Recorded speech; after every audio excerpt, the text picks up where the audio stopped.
Hello friends, नमस्कार। देखिए, नई कुंडली अध्ययन के लिए आई है। ये मेरे कमेंट बॉक्स में आई थी। हेमंत की कुंडली है ये। और दूसरा फ्रेंड्स, अगर आप भी अपनी कुंडली का अध्ययन करवाना चाहते हैं तो डेट ऑफ बर्थ पहले सूर्य स्थान जरूर डालिएगा कमेंट बॉक्स में। और प्लीज़ चैनल को सब्सक्राइब भी कर लीजिएगा, जिससे आपको पता चल सके कि आपकी कुंडली का अध्ययन हो चुका है। देखिए फ्रेंड्स, ये मकर लगन की कुंडली है। मकर लगन के जो स्वामी होते हैं शनि होते हैं। ये देखिए, यहाँ से आय भाव में शनि का बैठना है। इस प्रकार से लग्नेश जब भी आय भाव में बैठता है तो कहीं ना कहीं व्यक्ति जो है निरंतर धन को प्राप्त करने के लिए प्रयासरत रहता है। और दूसरा, मकर लगन के जो व्यक्ति होते हैं धीर और गंभीर होते हैं। पढ़ने लिखने का काफ़ी शौक होता है उन्हें, और शांत रहना बिल्कुल पसंद करते हैं। दूसरों से ज़्यादा घुलना मिलना पसंद नहीं करते हैं मकर लगन के जो व्यक्ति होते हैं, और शांत रहते हैं। और दूसरा, दूसरों से कोई ज़्यादा मतलब नहीं रखते हैं, अपने आप में ही व्यस्त रहने वाले होते हैं। अब देखिए, यहाँ लगन में ही बुध, सूर्य और शुक्र का बैठना अच्छी स्थिति है यहाँ पर, क्योंकि बुध और शुक्र तो कारक होते हैं शनि के लगन में। दोनों ही मित्र ग्रह होते हैं शनि के।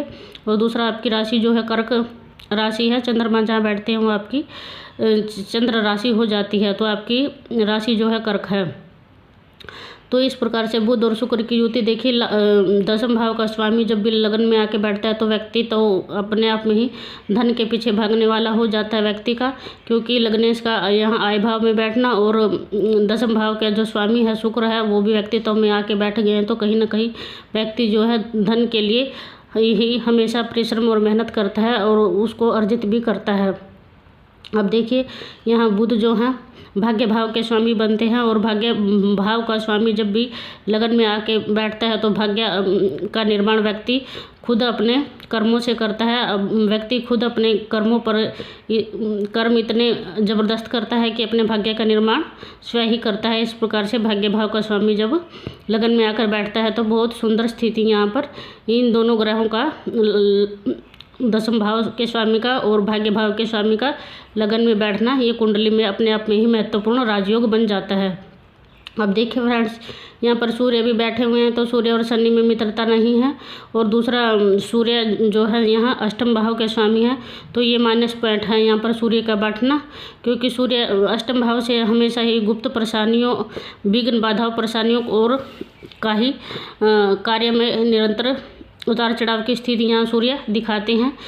जब भी अष्टम का स्वामी लगन में बैठ जाता है तो उसकी भी अपना कार्य रहेगा सूर्य का कि निरंतर कार्य में बाधा परेशानी उत्पन्न करना, मान सम्मान में कमी करना।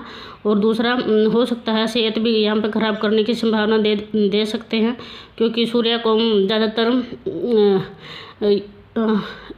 हाई डिप्रेशन सूर्य जो है हार्ट अटैक के और छाती में दर्द वगैरह की शिकायतें जो है सूर्य ग्रह से देखी जाती हैं। तो इस प्रकार से बीपी हाई का रोग भी सूर्य जो है दे देते हैं, बीपी हाई रहने की समस्या भी बढ़ा देते हैं सूर्य। तो अब देखिए फ्रेंड्स, अब जिस प्रकार से मैंने आपको धन की स्थिति यहाँ पे अच्छी दिखाई है, भाग्य भाव के स्वामी का और दसम भाव के स्वामी का लगन में बैठना और लगनेश का देखिए यहाँ आय भाव में बैठना, ये तीनों ही धन की स्थिति को मजबूत तरीके से यहाँ पे दिखा रहे हैं।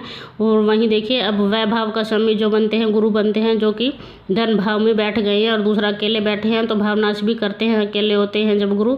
तो इस प्रकार व्यय भाव के स्वामी का यहाँ धन भाव में बैठना हो सकता है। कहीं ना कहीं यहाँ व्यक्ति जो काफ़ी खर्चीला होने की संभावना भी दिखा रहा है कि धन को खर्च करने में भी ये व्यक्ति बढ़ चढ़कर खुले हाथ से पैसे खर्च करने में माहिर होंगे।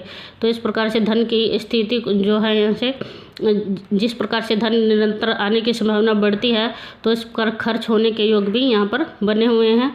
दूसरा, मंगल शनि की युति जो है टेक्निकल माइंड बना देती है व्यक्ति को, लेकिन इस कार्य में अच्छी स्थिति होती है मंगल शनि की। लेकिन जो निजी पारिवारिक जीवन है उसके लिए मंगल शनि की युति ज़्यादा अच्छी नहीं मानी जाती है फ्रेंड्स। मिला जुला प्रभाव ये देती हैं। जो निजी पारिवारिक जीवन होता है उसमें थोड़ा सा उतार चढ़ाव की स्थिति मंगल शनि की युति की वजह से आ जाती है। संबंधों में मधुरता नहीं रह पाती है इस प्रकार मंगल शनि की युति से, क्योंकि व्यक्ति बहुत ज़्यादा प्रैक्टिकल रहता है, तो ज़्यादा भावनाओं में नहीं बहता है। तो इस प्रकार से जो निजी रिश्ते हैं उनमें तनावपूर्ण स्थिति बनी रहती है। तो पारिवारिक जीवन में मंगल शनि की युति थोड़ी कलहपूर्ण भी रहती है, संबंधों में तनाव। क्योंकि देखिए, यहाँ से फोर्थ घर माँ का होता है। तो राहु का बैठना, तो इस प्रकार पारिवारिक जीवन में यहाँ तनाव और कलहपूर्ण की स्थिति अपने आप में ही बन जाती है मंगल शनि की युति से। और दूसरा राहु भी बैठे हुए हैं, तो घर का माहौल जो है ज़्यादा अच्छा रहने की संभावना इस कुंडली में नहीं दिखाई दे रही है फ्रेंड्स। अब देखिए फ्रेंड्स, यहाँ से भी रोग और शत्रुओं का विचार किया जाता है। तो यहाँ नंबर 3 लिखा हुआ, तो यहाँ के स्वामी जो बनते हैं बुध बनते हैं। तो बुध का भी यहाँ लगन में बैठना, तो इस प्रकार से शत्रु और जो है व्यक्ति निरंतर अपने बनाता रहता है। शत्रु भाव भी देखा जाता है यहाँ से इस प्रकार से। और दूसरा ऋण भाव का स्वामी आकर लगन में बैठा हुआ है, तो आप कोशिश करिएगा किसी से ऋण उधार ना ले, क्यों वरना आप जो है ऋण को उतारने में ही काफ़ी समस्याओं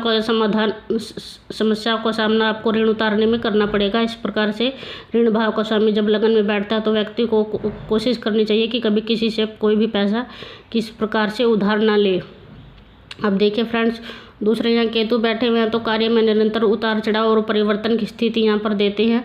कार्य जो है व्यक्ति निरंतर अपना बदलता रहता है। जॉब कर रहे हैं तो वो भी निरंतर बदलते रहने की स्थिति यहाँ केतु देते हैं। दूसरा राहु केतु का आमने सामने का दृष्टि संबंध, पिता से मतभेद रहने की संभावना भी यहाँ पर बढ़ जाती है। पिता से मनमुटाव और इस प्रकार से। और अब देखिए चंद्रमा यहाँ वैवाहिक जीवन के बारे में। चंद्रमा जो है यहाँ अपने ही घर में बैठे हुए हैं, शवग्रही हैं, लेकिन केमिंद्रम दुर्योग से ग्रसित हैं। कोई भी आसपास कोई ग्रह भी नहीं है आसपास के भाव में, और दूसरा चंद्र के पास भी कोई ग्रह नहीं है, तो ये केमिंद्रम दुर्योग भी यहाँ पर लागू हो जाता है। लेकिन यहाँ सूर्य बुध शुक्र की दृष्टि संबंध बना हुआ है, तो इस प्रकार थोड़ा सा ये प्लस पॉइंट हो जाता है जब चंद्रमा पर दूसरे ग्रहों की दृष्टि पड़ती है। तो इस प्रकार से व्यक्ति का जो मन भी है भटकता रहता है, अकेला होता है, तो मानसिक डिप्रेशन का कारण भी ये केमिंद्रम दुर्योग से बन जाता है फ्रेंड्स। और दूसरा पत्नी जो है इनकी अच्छी रहने की संभावना यहाँ पर बनी हुई है। और दूसरा पत्नी बहुत जब भावुक होती है। इस प्रकार से चंद्रमा का संबंध जब भी बनता है, तो भावुक और सुंदर विचार उनके होते हैं। अब देखिए फ्रेंड्स, राहु का दृष्टि संबंध देख लेते हैं। 1 2 3 4 5। तो इस प्रकार राहु की 5वीं दृष्टि जो है यहाँ सूर्य सिंह राशि पर पड़ रही है। तो इस प्रकार से राहु का जब भी अष्टम से संबंध बनता है, दृष्टि संबंध, तो इस प्रकार से थोड़ा दुर्घटना के भी संकेत यहाँ पर देती है, क्योंकि सूर्य जो है आत्मा का कारक होता है। तो वो इस प्रकार से थोड़ी किसी प्रकार की छोटी मोटी दुर्घटनाओं को भी ये जन्म दे देते हैं। इस प्रकार राहु का दृष्टि संबंध। दूसरा राहु की जो 9वीं दृष्टि है यहाँ वह भाव पर पड़ेगी। देखिए 1 2 3 4 5 6 7 8 9। तो राहु की 9वीं दृष्टि यहाँ पर गुरु की राशि पर पड़ेगी। तो इस प्रकार धर जो है निरर्थक यहाँ पर बर्बाद होने की भी संभावना दिखाई दे रही है राहु की 9वीं दृष्टि, क्योंकि यहाँ पे का जो स्वामी है गुरु है। देखिए धन भाव में बैठे हैं, तो हो सकता है निरर्थक ही बिना मतलब के बिना उपयोग के भी कहीं पैसा जो है यहाँ बेवजह खर्च होने की स्थिति भी यहाँ राहु बना रहे हैं फ्रेंड्स। और दूसरा फ्रेंड्स, ये गुरु के पास जो है बल भी वृद्ध अवस्था के हैं गुरु यहाँ पर। तो इनकी दृष्टियों का जब ग्रह में अंश बल कम होता है, तो उनकी दृष्टियों का संबंध भी बहुत कमज़ोर हो जाता है। तो इस प्रकार गुरु जहाँ भी अपनी दृष्टि डालेंगे कोई ज़्यादा फायदा नहीं कर पाएंगे, क्योंकि गुरु जो है वृद्ध अवस्था के यहाँ पर अंश बल कम है। तो इस प्रकार यहाँ पर धन की स्थिति जो है मिली जुली बनी हुई है। तो आई होप फ्रेंड्स आप लोगों को कुंडली अध्ययन अच्छा लगेगा। और अगर कुंडली अच्छी लगी हो तो प्लीज़ चैनल को सब्सक्राइब कीजिएगा और वीडियो को ज़्यादा से ज़्यादा शेयर कीजिएगा फ्रेंड्स। Thank you.